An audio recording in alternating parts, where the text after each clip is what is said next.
अब मन्नू की गाड़ी राठौर हाउस के बाहर आकर रुकी तो अपने घर को देखकर अनबी भावुक हो गई। अब मन्नू ने अनबी के हाथ पर हाथ रखा और उसे शांत रहने के लिए कहा, तुम अपने माँ पापा से मिलने तो जा रही हो, लेकिन अनबी बनकर याद रखना। अब मन्नू बोला तो अनबी ने हाँ में सिर हिला दिया। फिर वो अब मन्नू के साथ गाड़ी के बाहर आ गई और अंदर की ओर बढ़ गई। घर आज भी वैसे ही था जैसे 3 साल पहले हुआ करता था। कविता जी को जब किसी के कदमों की आहट सुनाई दी तो वो अपने कमरे से बाहर आ गईं। उन्होंने सामने खड़ी अनबी को देखा तो वो हैरान रह गईं। अनन्या बेटा तू आ गई, मैं जानती थी कि तू जरूर आएगी। कविता जी अनबी को अपने गले से लगाते हुए बोली। अनबी भी कविता जी को अपनी बाहों के घेरे में समेटने ही वाली थी कि अचानक उसकी नज़र डोर पर खड़ी सारा और विवान पर गई तो उसने अपने हाथ पीछे खींच लिए। वो दोनों दहलीज पर खड़े अनबी को ही घूर रहे थे। कविता जी की आवाज़ सुनकर अविराज जी भी अपने रूम से बाहर आ गए। आंटी, आंटी मैं अनन्या नहीं हूँ, अनबी हूँ। शायद आपको कोई गलत फहमी हुई है। अनबी कविता जी को खुद से पीछे करते हुए बोली, तू इसलिए झूठ बोल रही है ना कि हमने तुझे इस घर से निकाल दिया था, तुझे अपनी बेटी मानने से इनकार कर दिया था। कविता जी बोली तो अनबी का मन भर आया। उसकी आंखों से आंसू छलकने ही वाले थे कि अब मन्नू उसके पास आ गया। उसने अनबी का हाथ पकड़ लिया और बोला, ये क्या बोल रही हैं आप? ये अनन्या नहीं अनबी है, मेरी मंगेतर। उस दिन भी आप इसे अनन्या ही बुला रही थी और आज भी। हम तो यहाँ सारा राठौड़ से मिलने आए थे। अगर मुझे पहले पता होता कि ये घर आपका है तो मैं यहाँ कभी नहीं आती, अनबी ने बोली। अनबी ने सारा को जरा भी एहसास नहीं होने दिया कि उसने उसे देख लिया है। मुझसे मिलने आई हैं आप और आपने मुझे ही इन्फॉर्म नहीं किया, सारा घर के अंदर आते हुए बोली। हम आपको इन्फॉर्म करने ही वाले थे मिस राठौर, लेकिन थोड़ा बिजी होने के कारण हम आपको इन्फॉर्म नहीं कर पाए, इसलिए सीधे आपके घर चले आए। हमने सोचा कि आपको सरप्राइज भी दे देंगे और साथ ही आपके परिवार वालों को अपनी शादी का इनविटेशन भी दे देंगे। अब मन्नू बोला तो सारा और विवान उसकी तरफ देखने लगे। हाँ, और यहाँ ये आंटी फिर से मिल गई मुझे, जो उस दिन मुझे भूमि पूजन में मिली थी। पता नहीं क्यों बार बार मुझे अनन्या बुलाई जा रही हैं। अनबी बोली तो विवान और सारा अनबी की तरफ देखने लगे। मॉम तुम्हें भूमि पूजन वाले दिन मिली थी? सारा बोली, हाँ, और वहाँ भी आंटी मुझे अनन्या ही बुला रही थी। अनबी बोली, आंटी नहीं हूँ मैं, तुम्हारी माँ हूँ। कविता जी थोड़ी तेज आवाज में अनबी पर गुस्सा करते हुए बोली। तो हम मन्नी और अनबी के साथ साथ सब उनकी ओर देखने लगे। पापा आप प्लीज माँ को अंदर ले जाइए, सारा अविराज जी से बोली तो अविराज जी कविता को जबरदस्ती अंदर ले गए। आई एम सॉरी अनबी जी, वो मॉम के बिहेवियर के लिए मैं आपसे माफ़ी मांगती हूँ, विवान अनबी से बोला। इट्स ओके मिस्टर मल्होत्रा, लेकिन मुझे एक बात समझ नहीं आई कि आंटी बार बार मुझे अनन्या क्यों बुलाती हैं? अनबी ने विवान से पूछा। क्योंकि आपकी शक्ल उनकी बड़ी बेटी अनन्या से हूबहू मिलती है, विवान बोला तो सारा उसकी ओर देखने लगी। क्या? हैरानी जताते हुए अनवी बोली, ये कैसे पॉसिबल है? अब मन्नू बोला, क्या मैं उनसे एक बार मिल सकती हूँ? अनवी बोली, वो अब इस दुनिया में नहीं है। सारा बोली, ओह आई एम सॉरी। अनवी बोली, इसमें आपकी कोई गलती नहीं है अनवी जी, आपको देखकर कोई भी धोखा खा सकता है कि ये अनन्या है। जब मैंने अनवी जी को पहली बार दीपा की शादी में देखा तो मुझे भी उतनी हैरानी हुई थी जितनी कि माँ को। मुझे भी लगा था कि अनन्या जिंदा है, लेकिन जब मैंने अनवी जी की इंफॉर्मेशन निकाली तो पता चला कि अनन्या नहीं अनवी है। विवान बोला तो अब मन्नू और अनवी एक दूसरे को हैरानी से देखने लगे। अगर बुरा ना माने तो एक बात पूछूं? अनवी बोली, हाँ पूछिए ना, विवान बोला। क्या हुआ था अनन्या को?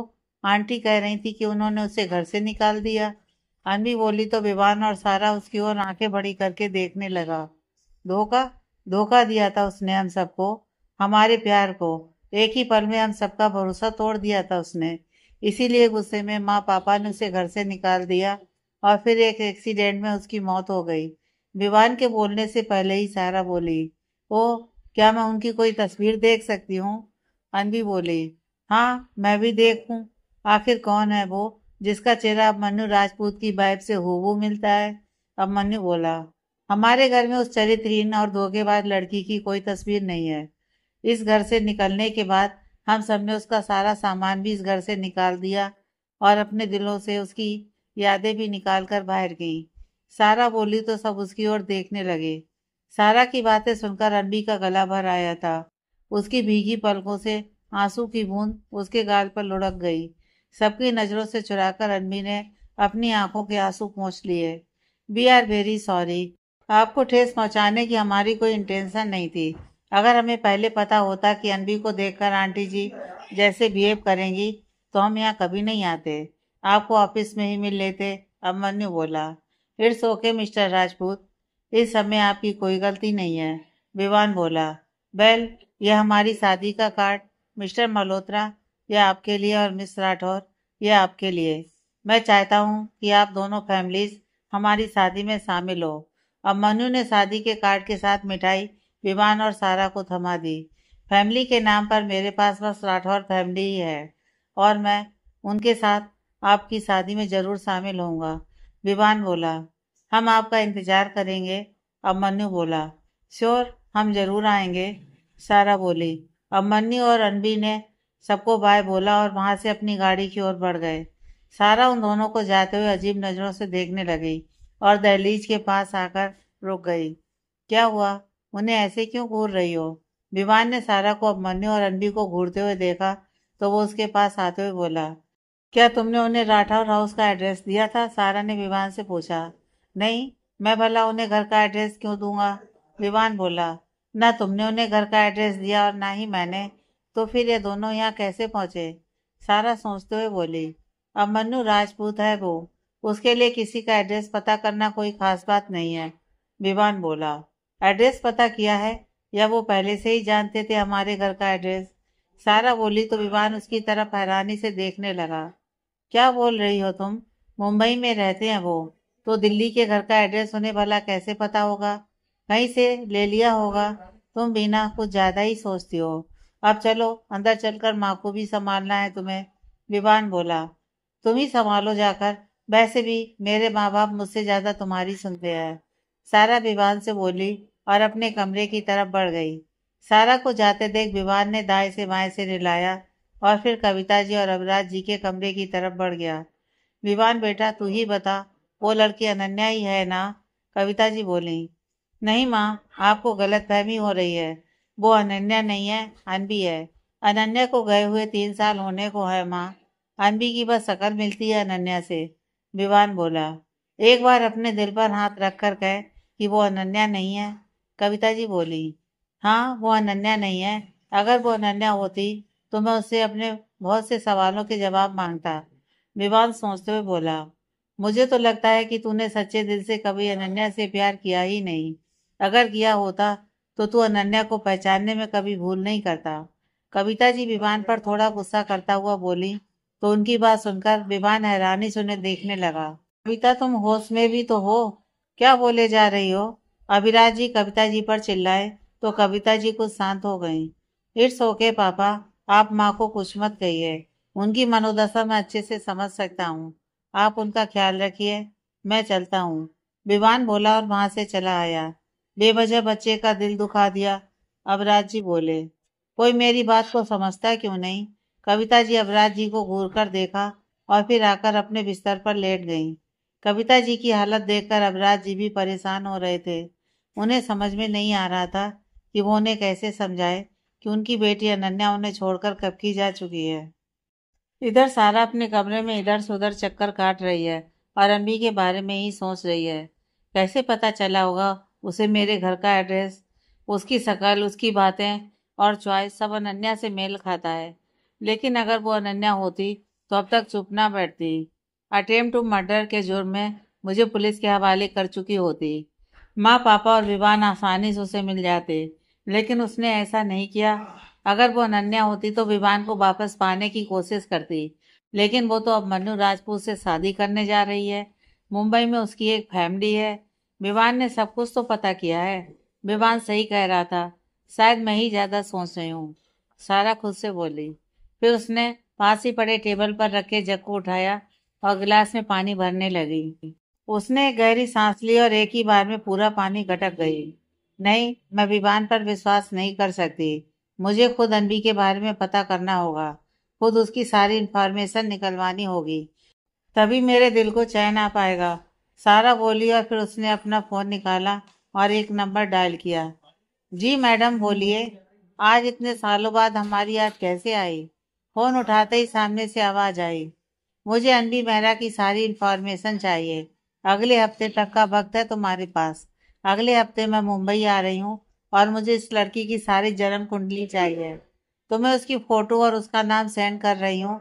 सारा सामने वाले इंसान से बोली। एक हफ्ता बहुत ज्यादा है मैडम, 2 दिन में उसका सारा चिट्ठा तेरे सामने खोलकर रख देगा अपन। बस रोकड़ा तैयार रखना। सामने वाला आदमी बोला, जानती हूँ कि बिना पैसों के तुम कोई काम नहीं करोगे। तुम्हारे पैसे तुम्हें मिल जाएंगे। पहले भी तुम्हें मुंह मांगे पैसे दिए थे, इस बार भी मिल जाएंगे, लेकिन पहले काम। फोटो भेज दिए। सारा बोली तो वो आदमी अपने फोन पर सारा का मैसेज चेक करने लगा। उसने जैसे ही अनबी की पिक ओपन की तो उसकी आंखें फटी की फटी रह गईं। अरे मैडम, तुम्हारा दिमाग खराब हो गया है क्या? इसे तो हम 3 साल पहले मार चुके हैं। अब इसे ढूंढने के लिए क्या मैं भी ऊपर चला जाऊं? वो आदमी सारा से बोला। यह उसकी हमशक्ल है, मुझे इसके बारे में सारी जानकारी चाहिए। सारा बोली, हमशक्ल? वो आदमी बोला, हाँ हमशक्ल। अब जितना कहा है उतना करो। सारा बोली और उसने फोन काट दिया। अब जल्दी तुम्हारी असली आइडेंटिटी मेरे सामने आ जाएगी। अनबी के बारे में सोचते हुए सारा बोली, विवान का घर। विवान अपने कमरे में बैठा हुआ है। कविता जी की बातें उसके कानों में गूंज रही हैं। एक बार अपने दिल पर हाथ रख कर कहे कि वो अनन्या नहीं है। मुझे तो लगता है कि तूने सच्चे दिल से कभी अनन्या से प्यार किया ही नहीं। अगर किया होता तो तू अनन्या को पहचानने में कभी भूल नहीं करता। मैं सच में अनन्या से बहुत प्यार करता था, करता हूँ और हमेशा ही करता रहूंगा। विवान घुटनों के बल जमीन पर बैठ गया। उसकी आंखें आंसुओं से भीग चुकी थी। अपने दिल का गुबार निकालने के बाद वो जमीन से उठा और अपने घर में बने स्टोर रूम की तरफ बढ़ गया। वहां एक कॉर्नर में पड़े बॉक्स को उसने उठाया और उसे खोला। उस बॉक्स में कुछ सामान पड़ा हुआ था। एक सूखा हुआ गुलाब, कुछ रुमाल, कान का एक बुंदा। उन सारे सामान को विवान ने अपने गले से लगा लिया। मुझे आज भी याद है वो दिन जब माँ पापा के जाने के बाद अविराज अंकल मुझे अपने घर ले आए थे और मैंने पहली बार तुम्हें देखा था। विवान बोला और एक गहरी सोच में डूब गया। फ्लैशबैक। आओ बेटा, इसे अपना ही घर समझो। अविराज जी विवान को अपने घर के अंदर लाते हुए बोले, कविता, कविता देखो मैं विवान को ले आया। कविता। अविराज जी कविता जी को आवाजें लगाने लगे, लेकिन ना तो कविता जी आई और ना ही उनका कोई जवाब आया। तभी सीढ़ियों से उतरते हुए अनन्या नीचे आई। ब्लैक कलर के फ्लोर टच गाउन में अनन्या का रंग रूप और ज्यादा निखर रहा था। विवान की नजर अनन्या पर ही जाकर टिकी। पापा, माँ घर पर नहीं है, सब्जी लेने मार्केट गई हैं। अनवी अविराज जी के पास आकर बोली, इनसे मिलो, ये विवान है, मेरे दोस्त का बेटा। अब से ये यहीं रहेगा और तुम्हारे साथ तुम्हारे कॉलेज में ही पढ़ेगा। अविराज जी बोले तो अनन्या ने विवान को हेलो बोला। अनन्या की नजर विवान से मिली तो वो भी उसी में खो गई।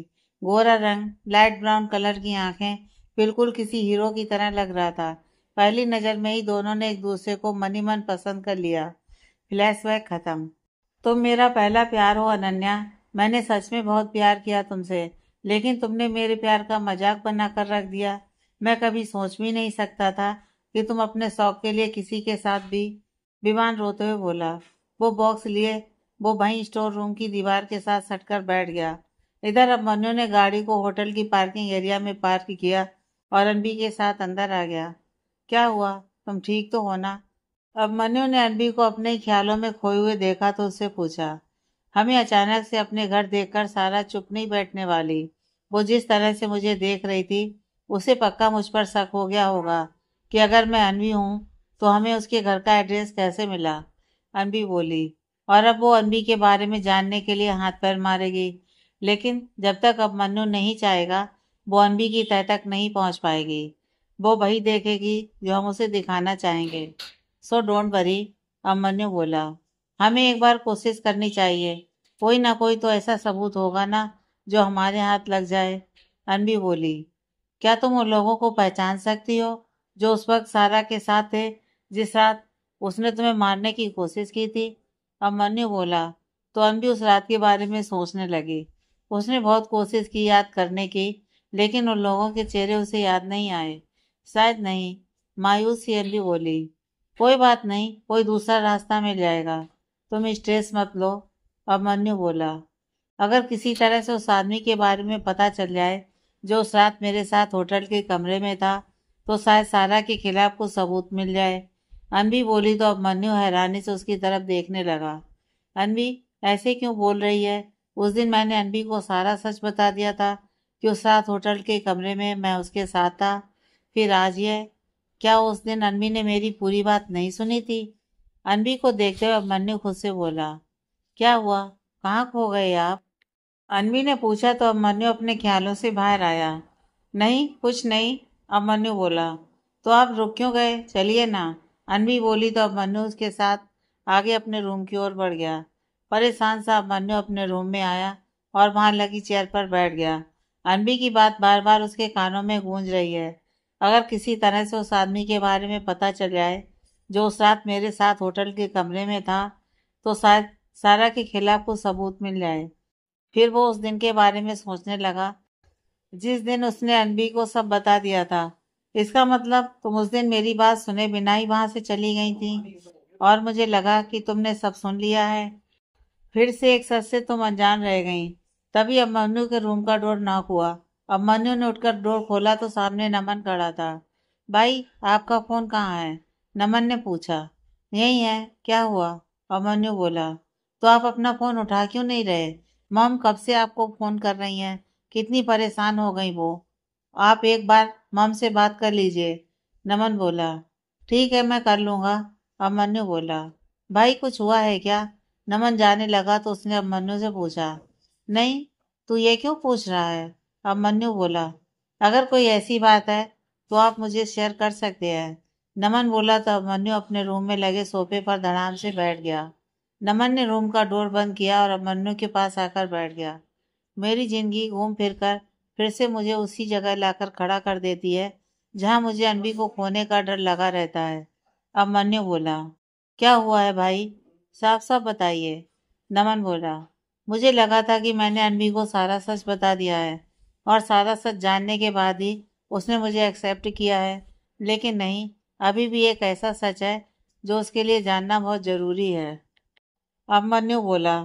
और ऐसा कौन सा सच है जो भाभी के लिए जानना जरूरी है? नमन ने पूछा। यही कि उस रात होटल के कमरे में उसके साथ मैं था, अभिमन्यु बोला।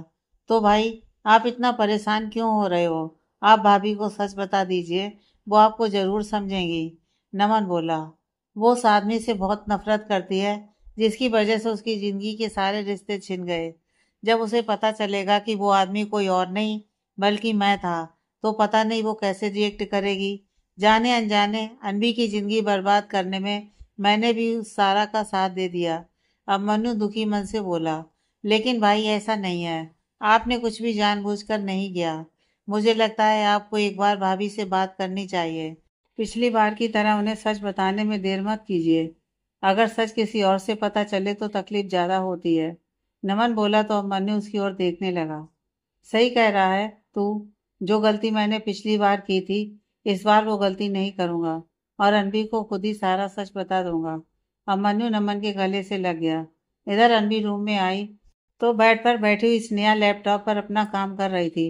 अनवी को देखकर वो जल्दी से उसके पास आ गई। मिली तुम अंकल आंटी से? स्नेहा ने अनवी से पूछा। हाँ, अनवी ने इतना ही कहा। क्या कहा उन्होंने, कुछ बात हुई क्या? स्नेहा ने पूछा। कुछ नहीं, अभी हम वहां पहुंचे ही थे कि सारा और विवान भी वहां आ गए, अनवी बोली। क्या? लेकिन उसे तो ऑफिस में होना चाहिए था, स्नेहा बोली। हाँ, पता नहीं वहां कैसे आ गई, लेकिन जिस तरह से वो मुझे देख रही थी, कुछ ना कुछ एक्शन वो जरूर लेगी, अनवी सोचते हुए बोली। डोंट वरी, उसका डर ही धीरे धीरे उसे उसके विनाश के करीब ले जाएगा। वो कोई ना कोई ऐसी गलती जरूर करेगी जिससे हम उसे एक्सपोज करने के बेहद करीब पहुंच जाएंगे, स्नेहा बोली। मुझे अपने पेरेंट्स पर बहुत गुस्सा आया था उस वक्त जब उन लोगों ने मेरी एक नहीं सुनी थी। मुझे लगा था कि वो लोग मुझसे प्यार ही नहीं करते थे, इसलिए उन्होंने एक वीडियो पर यकीन कर लिया। लेकिन भूमि पूजन वाले दिन जब मैंने अपनी माँ को मेरे लिए तड़पते देखा तो मेरा गुस्सा एक पल में कहीं गायब हो गया। एक स्पर्श से ही मेरी माँ ने मुझे पहचान लिया। मैं कहती रही कि मैं अनन्या नहीं एनवी हूँ, लेकिन वो नहीं मानी। मेरे साथ साथ सारा ने उन्हें भी धोखा दिया है। मुझे आज भी याद है वो सुबह जिस दिन मुझे और सारा को डील के लिए मुंबई जाना था। कितना प्यार लुटाया था दोनों ने।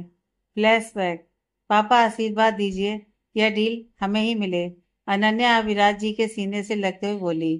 तूने किसी चीज के लिए मेहनत की हो और वो तुझे ना मिले, ऐसा कभी हो सकता है क्या? अविराज जी बोले। आपके सपोर्ट और आशीर्वाद के बिना ये कभी पॉसिबल नहीं था। अनन्या बोली तो अविराज जी मुस्कुरा दिए। मेरी बात मानिए तो आप खुद चले जाइए इस डील के लिए। लड़कियों को इतनी दूर अकेले मत भेजिए।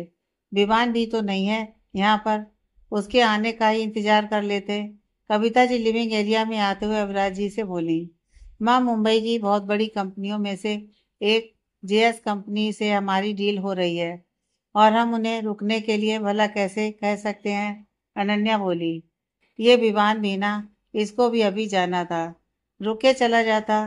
कविता जी बोली तो अनन्या हंस दी।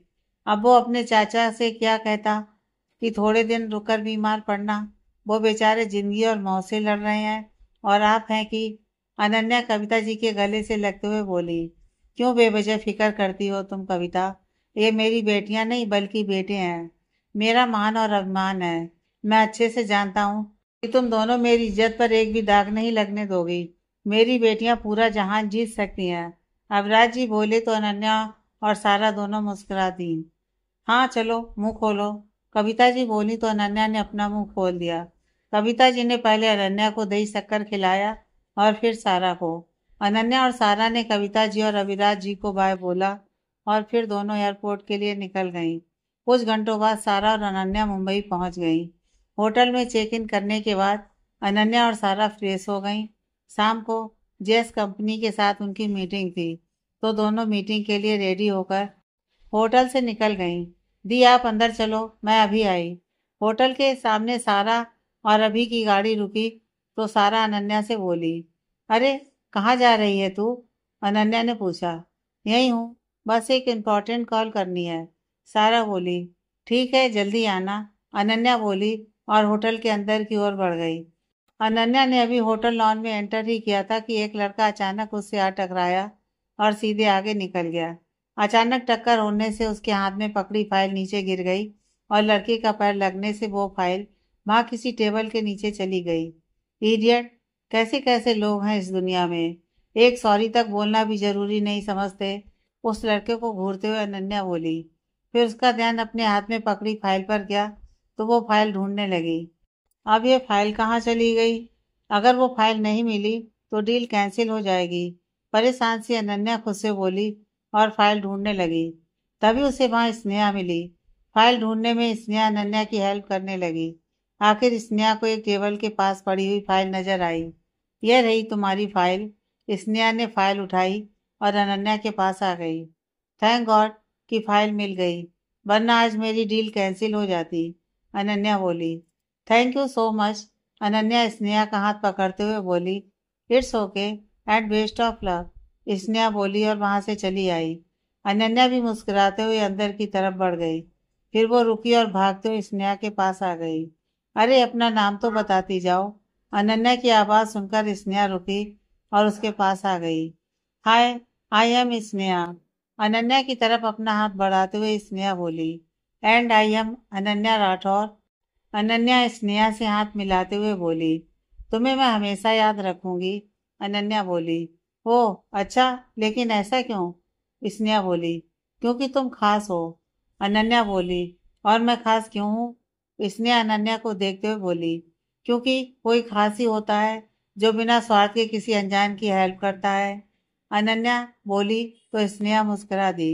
दूसरों की हेल्प करने से दिल को जो खुशी मिलती है ना, वो कहीं नहीं मिलती। स्नेहा बोली और फिर अनन्या को बाय बोलकर वहां से आ गई और अनन्या अंदर की ओर बढ़ गई। कुछ समय बाद जेएस कंपनी के ऑनर भी वहां आ गए और सारा भी अंदर आ गई। मीटिंग के बाद राठौर कंपनी की जेएस कंपनी के साथ डील तय हो गई। कांग्रेचुलेशंस दी। जेएस के ऑनर के जाने के बाद सारा चहकते हुए अनन्या के गले लग गई। Same to you dear sister. Ananya भी खुश होते हुए बोली। एक पार्टी तो बनती है। सारा बोली। हाँ, हम पार्टी तो करेंगे, लेकिन माँ पापा। अनन्या सारा का नाक टच करते हुए बोली। ओह कम ऑन दी, हम यहाँ मुंबई में हैं। यहाँ तो हम अपनी लाइफ खुलकर जी सकते हैं। मुंबई में आकर अगर लाइफ को एंजॉय नहीं किया तो क्या किया? सारा बोली। घर का कल एंजॉय करेंगे ना, वैसे भी कल वापस जा ही रहे हैं ना। अनन्या बोली। कम ऑन दी, मैंने मॉम डैड को बोल दिया है कि हम 3-4 दिन बाद आएंगे मुंबई घूमकर। सारा बोली तो अनन्या उसकी ओर हैरानी से देखने लगी। लेकिन अनन्या अभी इतना बोली ही थी कि सारा ने उसकी बात को बीच में ही काट दिया। क्या लेकिन? चलो ना, कुछ दिन के लिए मुंबई की लाइफ जीते हैं, मेरे लिए प्लीज। सारा रिक्वेस्ट करते हुए बोली तो अनन्या मान गई। तो ठीक है, चलो मेरे साथ। सारा अनन्या का हाथ पकड़कर उसे अपनी ओर खींचते हुए बोली। लेकिन कहाँ? अनन्या बोली। पार्टी के लिए मैंने एक बहुत ही अच्छी जगह सिलेक्ट की है, बहुत मजा आने वाला है। सारा अनवी को घूरते हुए बोली। तुमने जगह भी सिलेक्ट कर ली? लेकिन कब? अनन्या खुश होते हुए बोली। डील से पहले। सारा बोली। डील से पहले? और अगर ये डील हमें ना मिलती तो? अनन्या बोली। मेरी दी को डील ना मिले, ऐसा कभी हो सकता है क्या? सारा बोली। अच्छा, लेकिन चलना कहाँ है, ये तो बताओ। अनन्या बोली। अरे चलो तो सही, वहां पहुंचने के बाद तुम्हें अपने आप पता चल जाएगा कि हम कहाँ जा रहे हैं। सारा बोली। तभी उसके पास एक कैब आकर रुक गई। दी, जल्दी बैठो। सारा ने अनवी के लिए कैब का डोर खोला और उसे अंदर बिठा दिया, फिर खुद दूसरी साइड से आकर अंदर बैठ गई।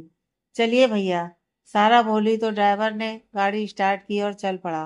कुछ देर बाद गाड़ी एक नाइट क्लब के आगे आकर रुक गई। दोनों गाड़ी से बाहर आईं। दी चलें? सारा ने कैब ड्राइवर को पेमेंट किया और बोली। Night club?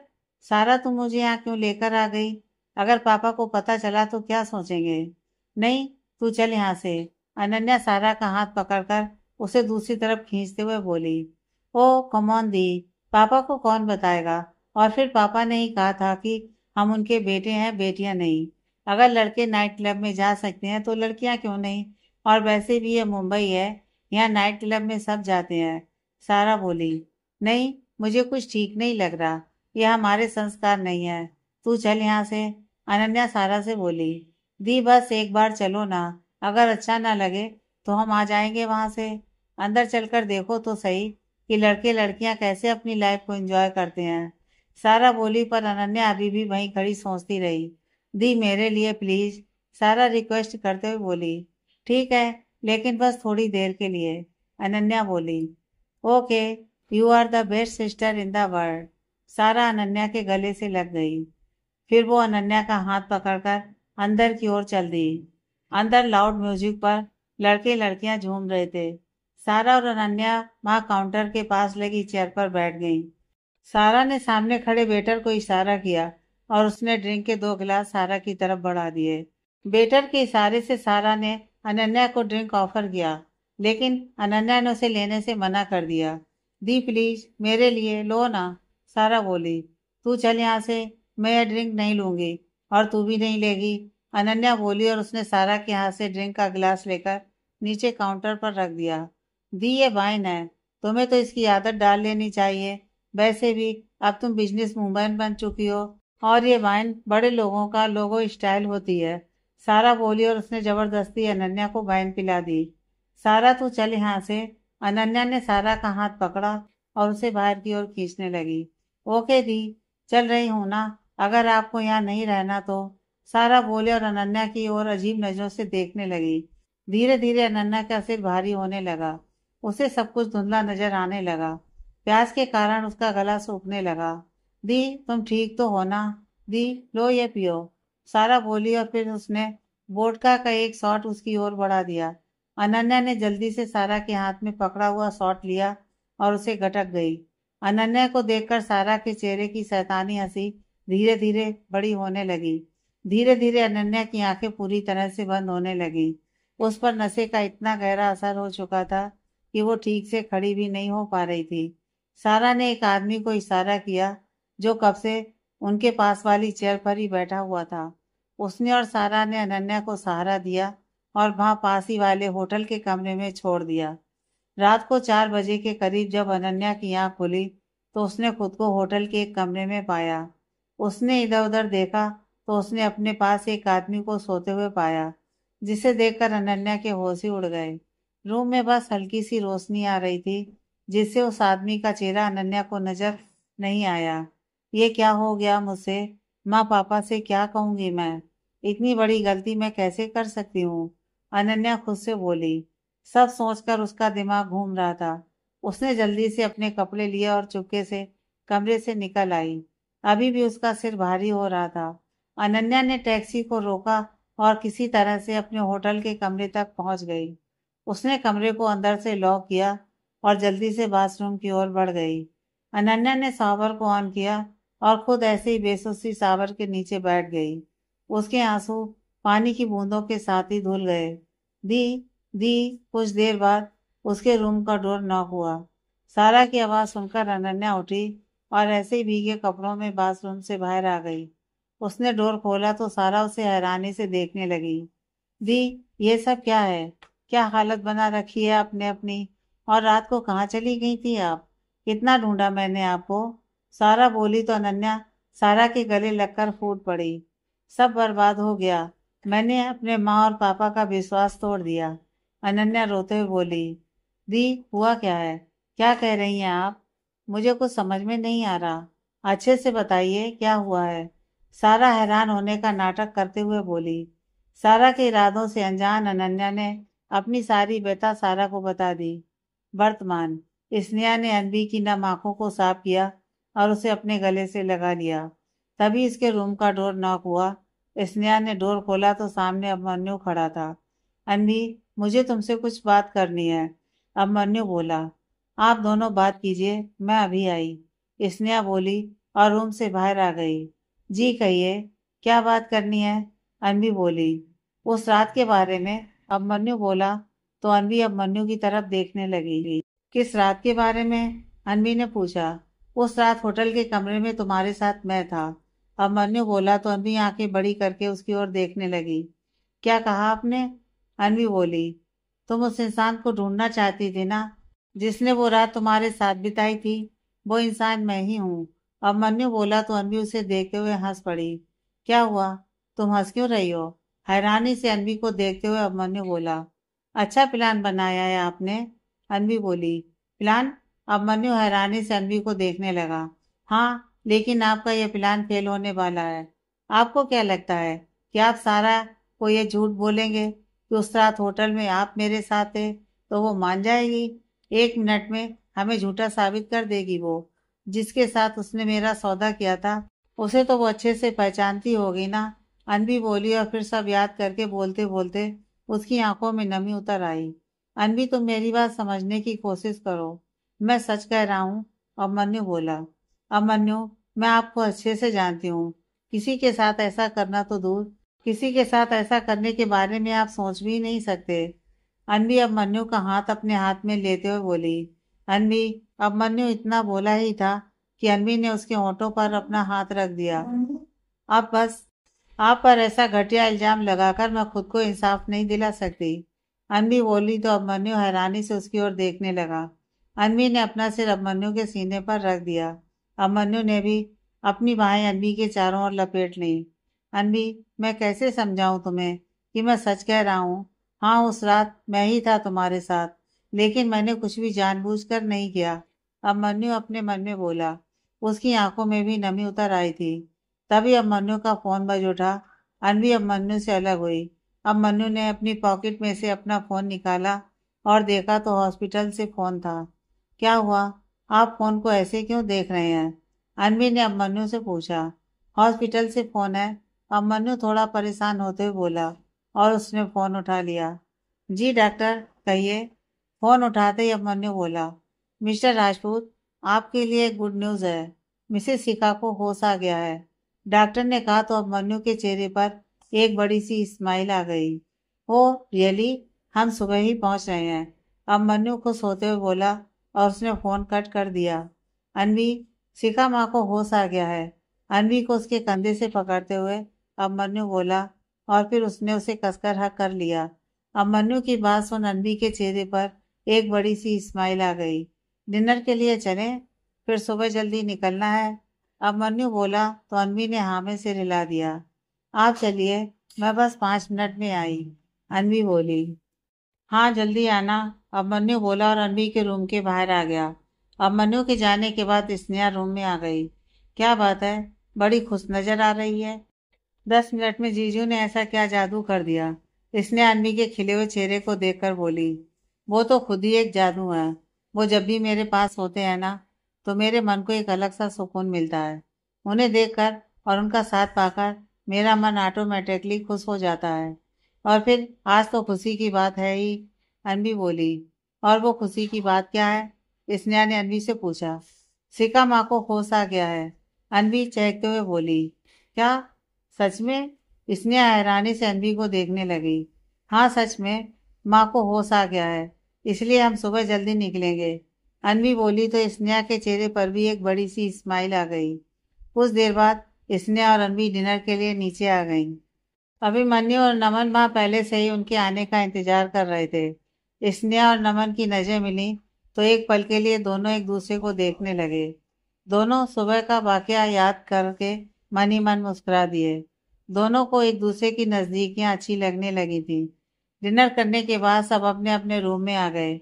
आज अनवी के चेहरे पर एक अलग ही खुशी थी।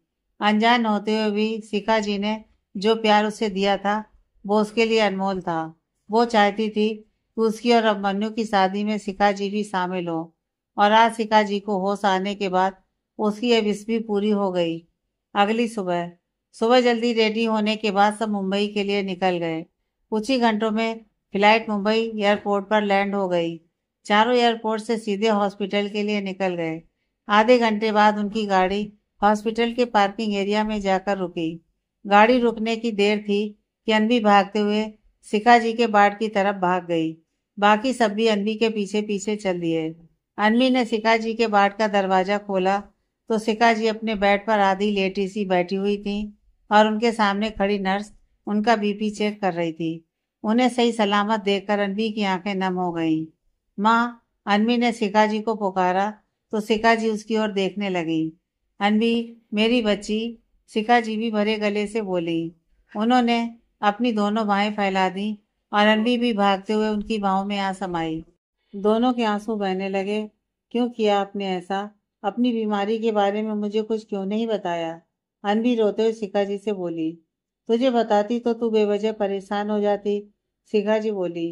हाँ, यही फर्क होता है ना, बेटी होने में और बेटी मानने में, अनवी बोली तो शिखा जी उसकी तरफ हैरानी से देखने लगी। ऐसे क्या देख रही हो? सब याद आ गया मुझे। और सब याद आने के बाद मेरी नज़रों में आपका दर्जा एक माँ से भी बड़ा हो गया है। अनजान होते हुए भी आपने मुझे अपनी बेटी सा प्यार दिया। मैंने आपको इतना सताया, फिर भी कभी कोई शिकवा नहीं, कोई गिला नहीं। मेरे सारे नखरे उठाए हैं आपने। अनवी रोते हुए बोली तो शिखा जी की आंखों से भी अश्रुधारा बह निकली। कैसे करती शिकवा गिला? तूने तो मेरी जिंदगी में आकर मेरी बेटी की कमी पूरी कर दी अनन्या बेटा, शिखा जी बोली। अनन्या नहीं, अनवी हूँ मैं, आपकी अनवी। अनवी शिखा जी से बोली और उसने शिखा जी के सीने पर अपना सिर रख दिया। अनवी की बात सुनकर शिखा जी भी मुस्कुरा दी। उन्होंने अभी बड़े प्यार से अनवी का माथा चूम लिया। शिखा जी का ध्यान अनवी की मांग पर गया तो वो उसे हैरानी से देखने लगी। फिर उन्होंने अनवी को अपने सामने किया और बोली, अभिमन्यु, तूने उससे शादी की थी ना? हाँ की थी, अनवी बोली। तो कहाँ है वो? और तूने मांग में सिंदूर क्यों नहीं लगाया? अभी अनवी की बात पूरी भी नहीं हुई थी कि शिखा जी बोली। माँ रिलैक्स, खा नहीं गई मैं आपकी जमाई को, यही है, आते ही होंगे, अनवी बोली। तू भी ना कुछ भी बोलती है, शिखा जी अनवी के माथे पर हल्का सा मारते हुए बोली। लो आ गए, अब मन्नू को अंदर आते हुए देख, अनवी बोली। कैसी हैं आप? अब मन्नू शिखा जी के पास आकर उनके बेड की साइड पर बैठ गया और उनका हाथ अपने हाथ में लेते हुए बोला। मैं ठीक हूँ बेटा, शिखा जी बोली। थैंक्स मेरी बच्ची का ध्यान रखने के लिए, शिखा जी अब मन्नू से बोली।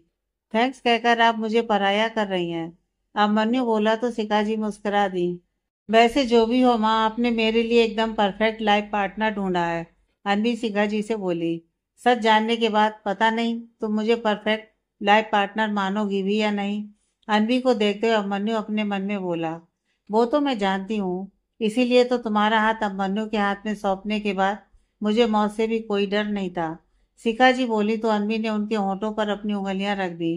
दोबारा से ये शब्द मत बोलना, नहीं तो मैं आपसे कभी बात नहीं करूंगी, अनवी बोली। अच्छा, मेरी माँ नहीं बोलती, शिखा जी बोली तो अनवी मुस्कुरा दी।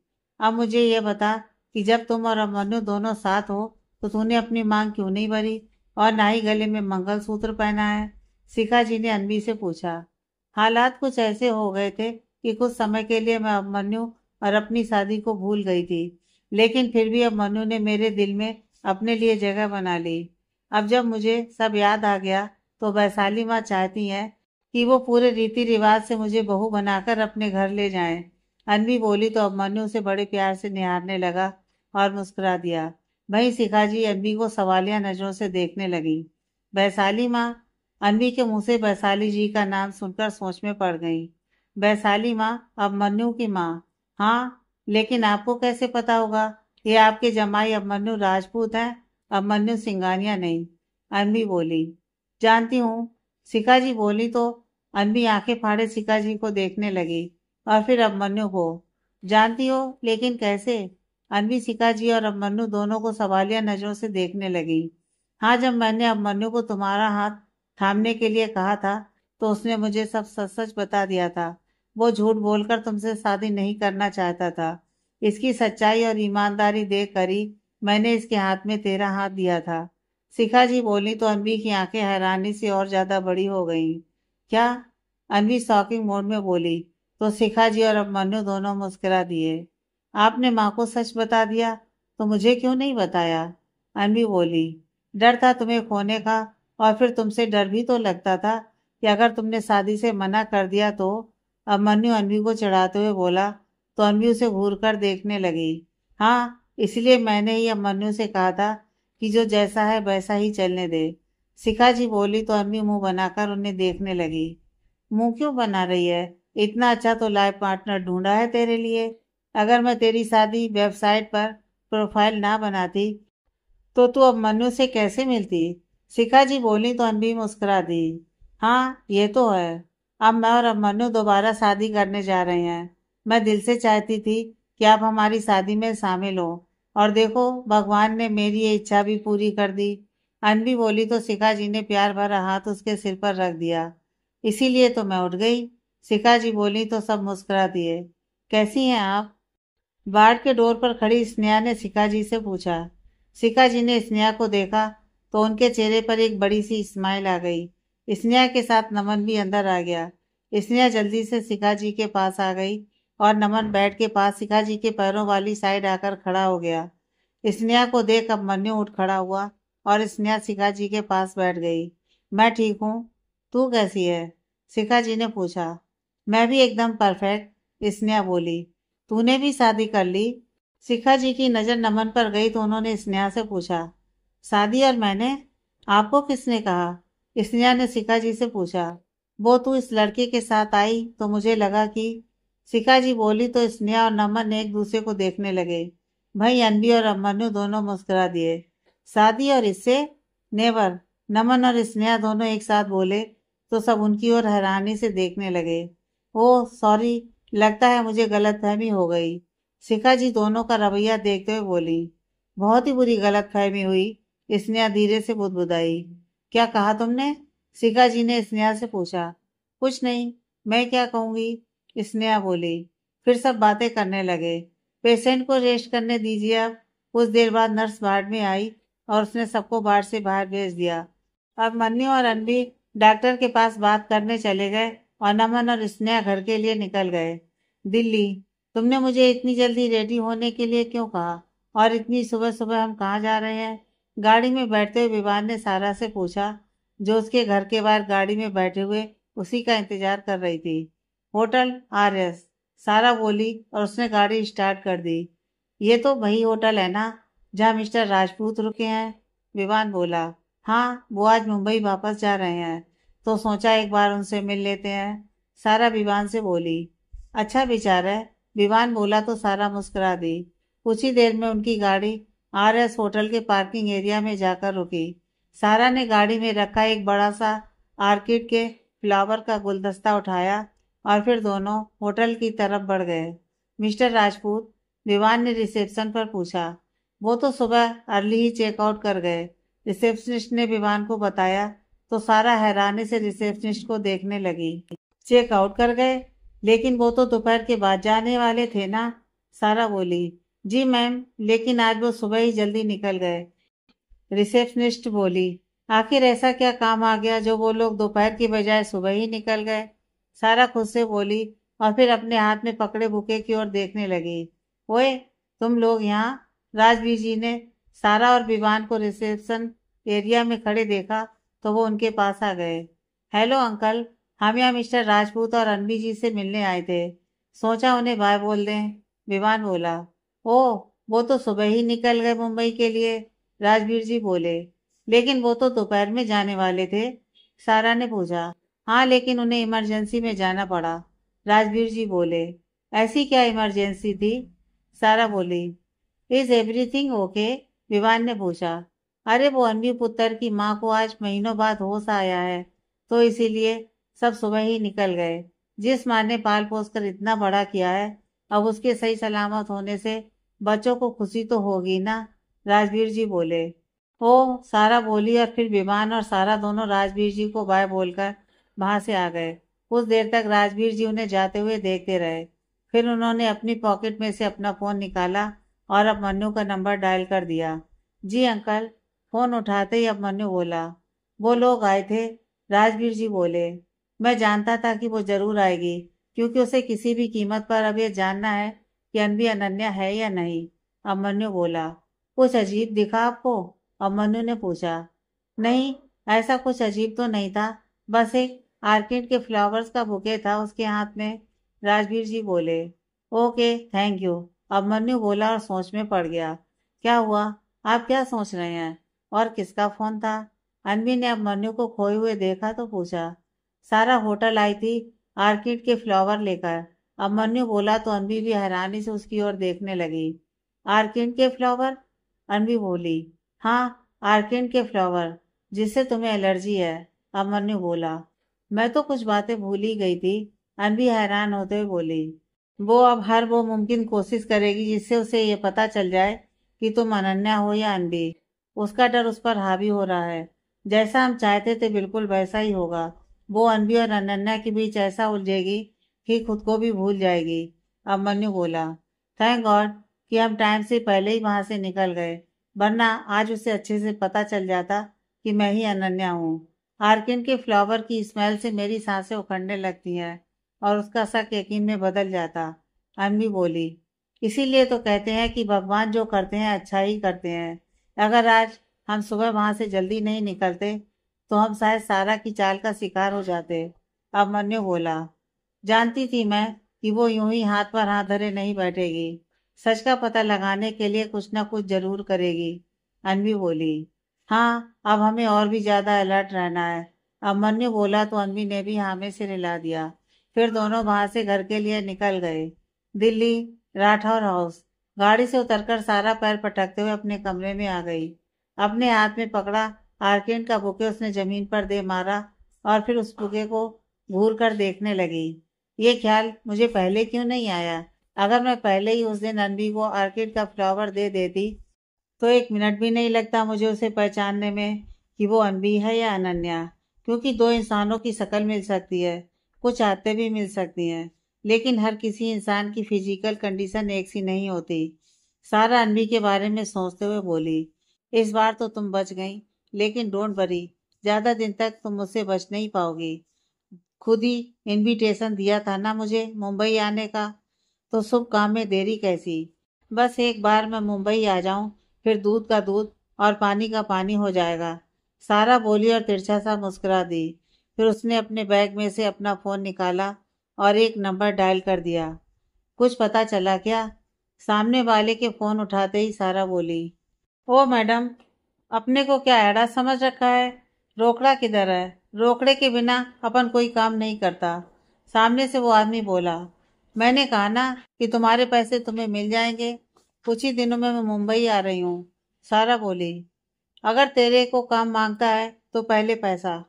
पप्पू भाई बिना रोकड़े के कोई काम नहीं करता, और ये मैं तुझे पहले भी बता चुका हूँ, सामने से पप्पू भाई बोला।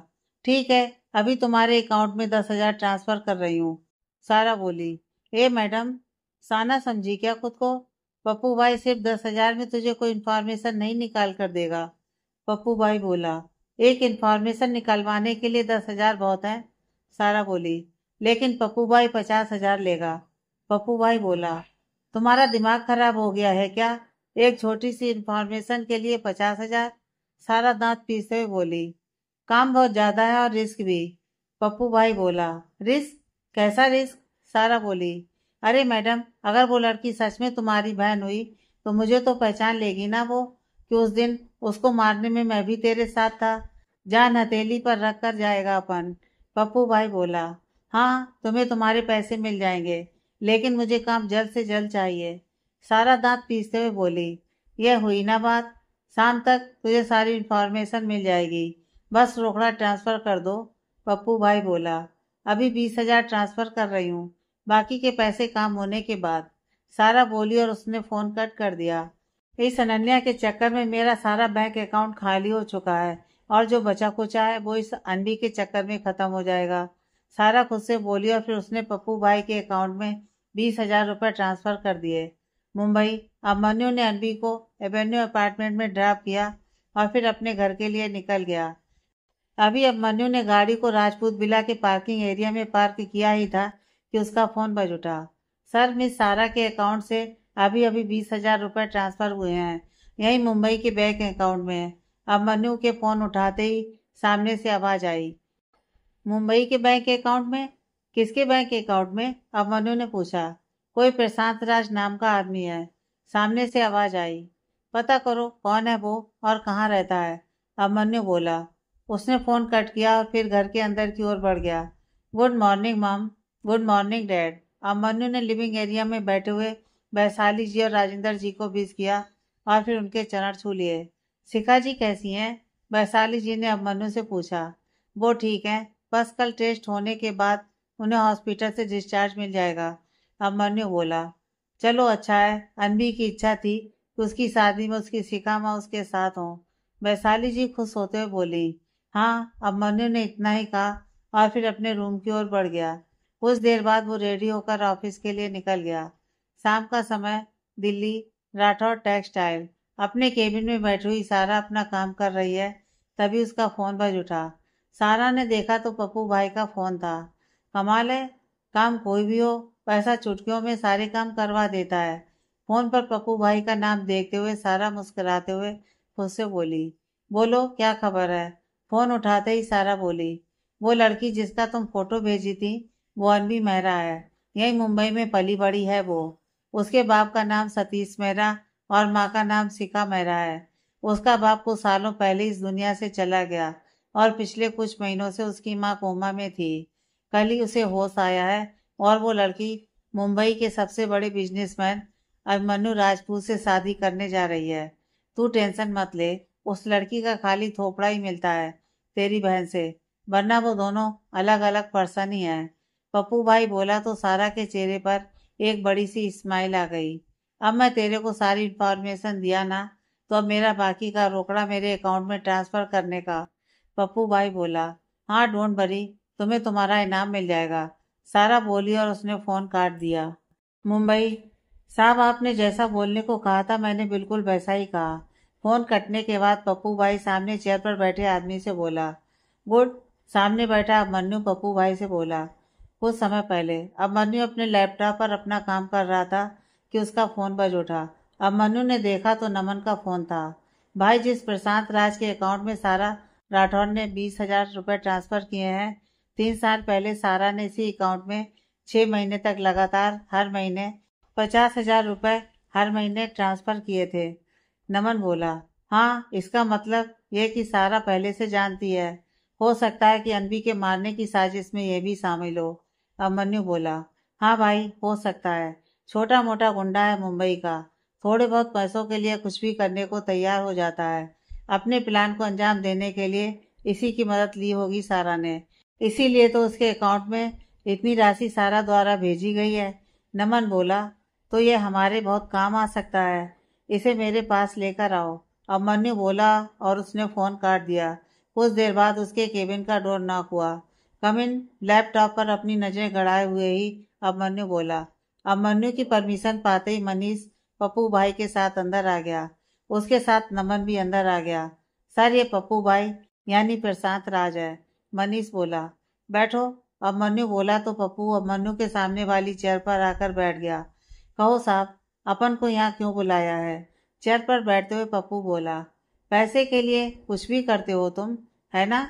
चोरी, किसी की इंफॉर्मेशन निकालना, यही सब काम करते हो ना तुम? अभिमन्यु बोला। हाँ भाई, इसीलिए तो मैंने इसे यहाँ बुलाया। बहुत तारीफें सुनी है इनके काम की। नमन बोला तो गर्व से पप्पू का सीना चौड़ा हो गया। बोलो साहब, क्या काम करना है? चोरी डकैती या फिर किसी का मर्डर? साहब, अपन सब काम इतनी सफाई से करता है कि किसी को कुछ पता भी नहीं चलता। पप्पू भाई खुद पर इतराते हुए बोला। तो तुम मर्डर भी करते हो? अभिमन्यु बोला। अरे साहब, अपन को रोकड़े से मतलब है। अगर रोकड़ा सामने है तो अपन कोई भी काम करने को तैयार है, चाहे वो किसी को धमकाना या टपकाना ही क्यों ना हो। पप्पू भाई बोला। कितने मर्डर किए हैं तुमने आज तक? अभिमन्यु ने पूछा। साहब, अपन एक ही मर्डर किया है, और वो भी 3 साल पहले। पप्पू भाई बोला तो अभिमन्यु हंस दिया। बस एक ही मर्डर? एक मर्डर करके तुम्हें लगता है कि तुम किसी को भी मार सकते हो? अभिमन्यु बोला। अरे साहब, चाहे मर्डर एक ही किया है, लेकिन क्या इतनी सफाई से है कि आज तक किसी को पता भी नहीं चला कि उस मर्डर में मैं भी शामिल था। ऐसा जलाया उस लड़की को कि कोई पहचान भी नहीं पाया।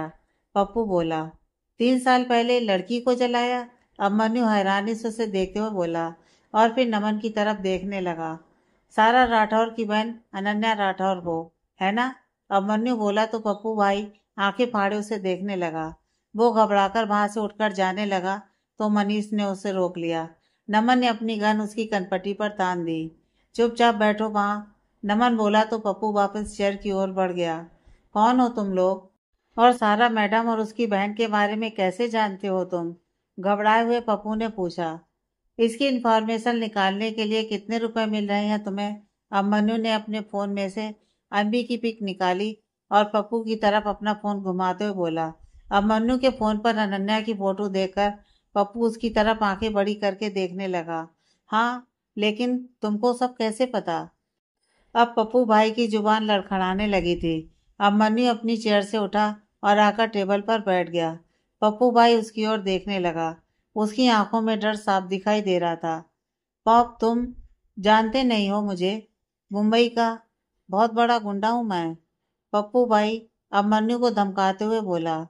अगर तुम गुंडे हो तो मैं तुमसे भी बड़ा गुंडा हूँ। यहाँ तुम्हारी लाश कहाँ गायब हो जाएगी, किसी को कुछ पता भी नहीं चलेगा।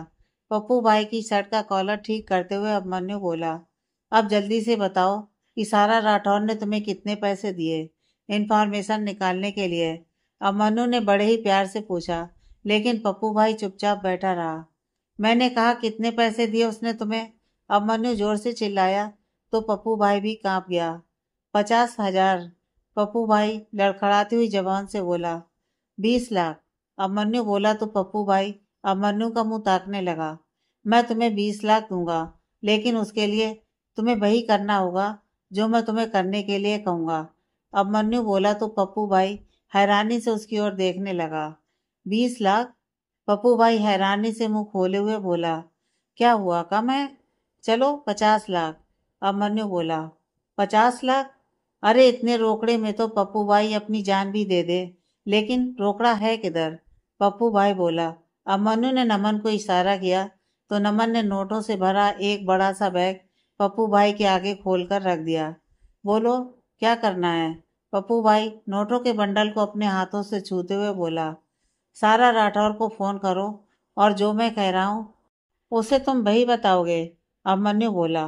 ठीक है साहब, जैसा आप बोलोगे वैसा ही होगा।